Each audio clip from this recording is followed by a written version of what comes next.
Développer les provinces, Mardoché Sélé. Bienvenue. Merci, Jean-David. Ça fait un peu longtemps. Oui. Mardoché Sélé qui nous vend Colosi alors que ceux qui sont là disent le contraire. Bon, vous savez que nous sommes en démocratie, Jean-David. Chaque personne est libre de montrer son point de vue. Ce qui met le plus pénible à supporter, c'est que lorsque quelqu'un prend ses frustrations, d'insatisfaction, et puis ça devient maintenant un socle d'acharnement contre le pouvoir provincial, ça c'est qui fait mal. Vous savez que nous sommes ici chaque fois pour dire vérité, puis prêcher la vérité, encourager les bonnes initiatives et surtout accompagner la vision chef d'État Félix Tshisekedi. Mais la province du Lualaba aujourd'hui, c'est des marques. Vous êtes en train de voir le docteur provincial est ici dans la démarche pour l'inauguration du centre de négoce. Vous savez très bien que... Le centre de négoce, ça sera inauguré où? Au niveau de là-bas? Au Lualaba, oui. Centre de négoce. L'ouverture. Parce que vous savez, les gens ignorent. Le centre de négoce, ce n'est pas la volonté de Mouyège. Vous comprenez? Non, n'hésitez pas. J'aimerais que... Non, je voudrais dire la vérité. Parce que je sais que le gouverneur Mouyège, c'est celui qui était... Et qui oui, mais citez... Allez-y, parlez juste le centre de négoce. Et allez-y tout droit au but. C'est ce que je dis. Citer les noms des gens. Parce que au centre de négoce, il y a eu des dettes. Avec Congo Investissement, parce que c'était... Il y a des dettes? Oui. C'était préfinancé par Congo Investissement. L'asphaltage des 10 km, la mise en place de la pendule solaire, cela aussi devrait s'étendre jusqu'au niveau du territoire. C'était un projet qui était encore surfacturé avec l'avènement de l'intérim de son Excellence Madame Fifi Masuka. On a vu, avant de continuer avec d'autres grands projets, il fallait d'abord accélérer ce qui a été suspendu, les achever et à continuer avec les autres projets. Donc, il a fait le jonglage. Donc, il continue avec l'achèvement de projets que le gouvernement avait laissé. Il a encore financé d'autres projets qu'elle-même a initiés. C'est ça ce qui fait du Lualaba aujourd'hui une province exceptionnelle en termes d'infrastructures. Je parle aussi des avancées dans les différents secteurs de la vie. Donc l'important aujourd'hui, c'est qu'il y a eu beaucoup de projets que le chef de l'État a initiés depuis son accession à la majesté suprême qui a en quelque part un peu saboté par quelques représentants dans les différents secteurs de la vie. Aujourd'hui, avec l'avènement de 145 territoires, c'est un projet qui vient aux rescousses des autres projets qui ont quelque part souffert d'un problème de régularité. Alors aujourd'hui, nous sommes en train de voir qu'il y a maintenant la marche.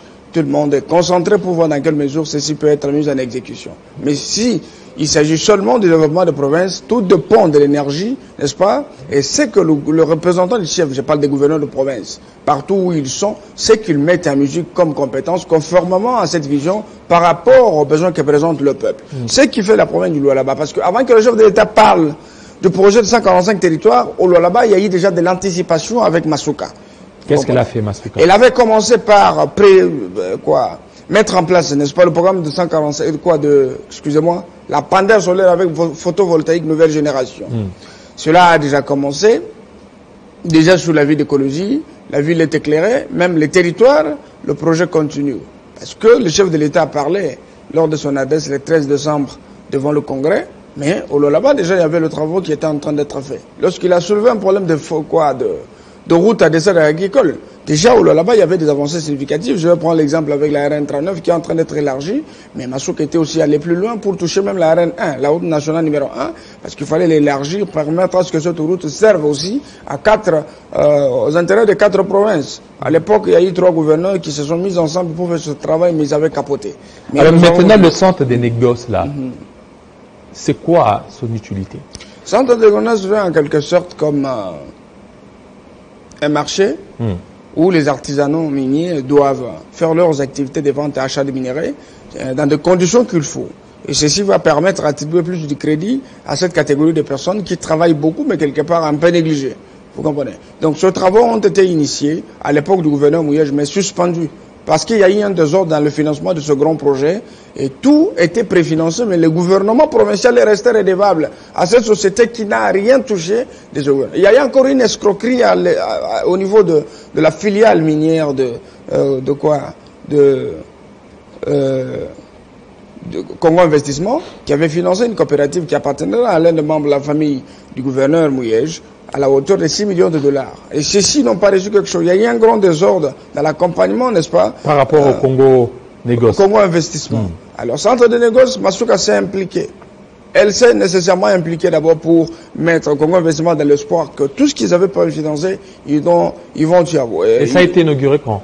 Non, non, là, l'autorité à Kinshasa pour prendre langue avec l'autorité de tutelle, je parle de madame la ministre de Mines, pour voir dans quelle mesure les conditions peuvent être prises afin que ce centre de négoce soit inauguré.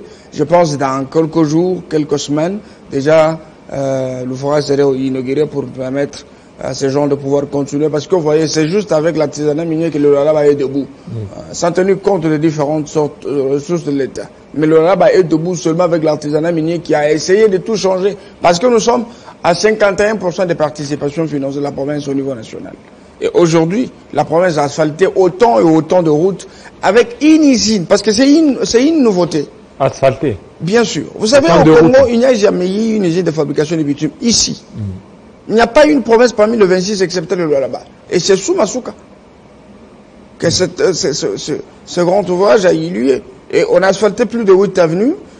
Sur les 34 déjà financés. Le travail continue toujours. Il y aura l'inauguration du grand ouvrage, n'est-ce pas, ou Mungandu Chata, c'est pour bientôt. Et aujourd'hui, la province du Lualaba se sent fière pour le travail qu'a battu l'autorité provinciale au niveau de la maximisation des recettes. Parce que vous savez, pour maximiser les recettes, il faut fermer le robinet des doutements de fonds. Là, je parle de l'évasion fiscale. Les régies financières et tous les autres autorités qui sont, je ne sais pas, dans le combine avec quelques sociétés minières, quelques partenaires chinois, et ainsi de suite, parce que l'illégalité a vraiment appauvri la province à un certain moment, mais aujourd'hui, avec l'avènement de la lutte contre la fraude minière, initiée par son Excellence, Monsieur le Président de la République, je pense c'est vraiment bien exécuté par l'autorité provinciale. Aujourd'hui, ceux qui vivaient dans l'illégalité, cet argent qui est en train d'aller dans le pot des gens pour le faire des milliardaires ou des millionnaires, ils se sont soudés pour combattre aussi l'initiative, parce qu'ils savent qu'ils se retrouvent derrière ce comportement mafieux. Mais Masuka a dit non. Aujourd'hui, la politique que nous menons, c'est la politique où le peuple ou rien. Nous devons mettre le peuple au centre de tout intérêt. Travaillons pour que l'argent qui allait dans le pot des individus puisse être canalisé, n'est-ce pas, dans le caisse de l'État. Parce que le chef de l'État a pensé mettre en place des structures fortes de mobilisation des recettes et de lutte contre la corruption. C'est pour permettre à ce que l'argent de l'État puisse être canalisé, afin de les maximiser, pour que tous les projets qui sont initiés dans les différents secteurs ne souffrent de rien. Et surtout en ce qui concerne le financement. C'est pourquoi vous avez vu que ce mot d'ordre a été bien exécuté par l'autorité provinciale et elle a mis en place une commission pour lutter contre les irrégularités dans le secteur minier.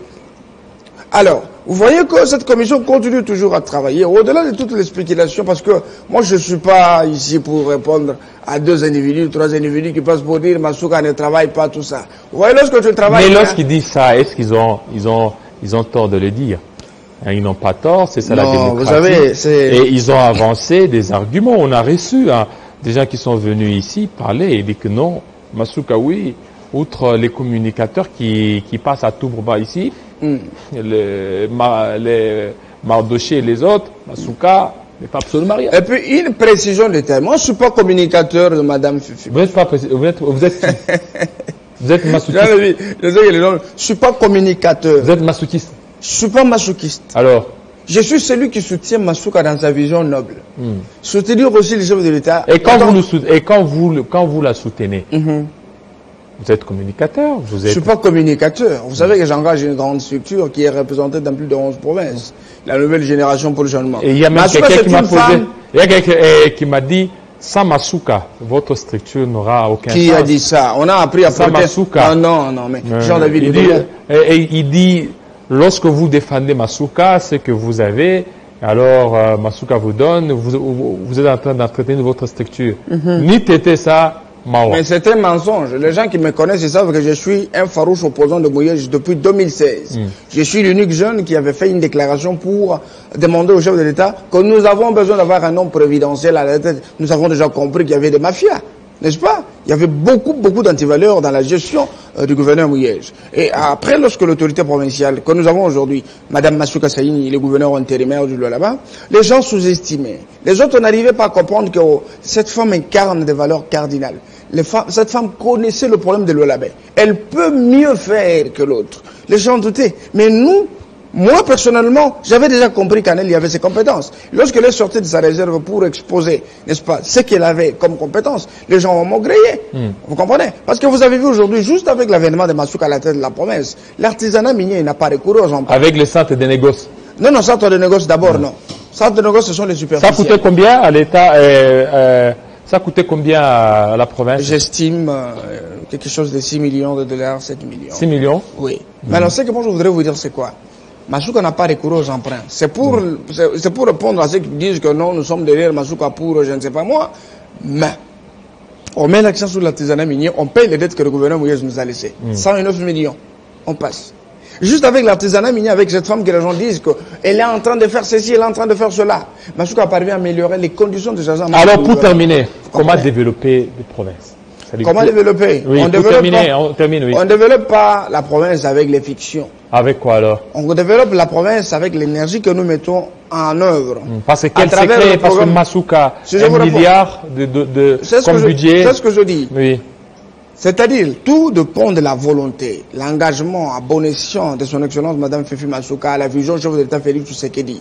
Et maintenant, elle s'est déterminée, elle s'est forgé l'objectif de pouvoir mobiliser les recettes, n'est-ce pas, afin que tout le projet que le chef de l'État a initié pour répondre, rencontrer le besoin du peuple soit mis en exécution dans un plus bref délai. C'est pourquoi Masuka a mis l'accent sur l'artisanat minier et vous avez vu les conséquences que le Lolaba, c'est la première province qui génère beaucoup de recettes. Et pour conserver cet élan de développement, il fallait mettre en place des structures qui luttent contre la corruption, qui luttent contre la fraude minière et la fraude fiscale pour permettre à cet élan de développement de produire l'effet escompté.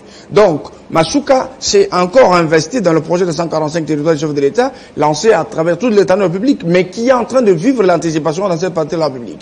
Au-delà de toutes les critiques, parce que nous avons besoin de ces critiques, parce que les critiques sont des sanctions. C'est pour améliorer encore plus. Mais aujourd'hui, la province du Lualaba est en train de se développer pendant que les autres dorment, pendant que les autres se lancent à suivre ce que les autres disent sur le réseau. Le Lualaba se développe avec beaucoup d'avancées très significatives dans les différents secteurs. C'est pourquoi nous disons merci au chef de l'État, parce qu'il a eu la clairvoyance. Parce que le 145 territoires vient au rescousse, n'est-ce pas, de ces différents projets qui ont souffert, mais qui sont en train de vivre à travers ces réponses. Merci à toi, Mardoché Sélé.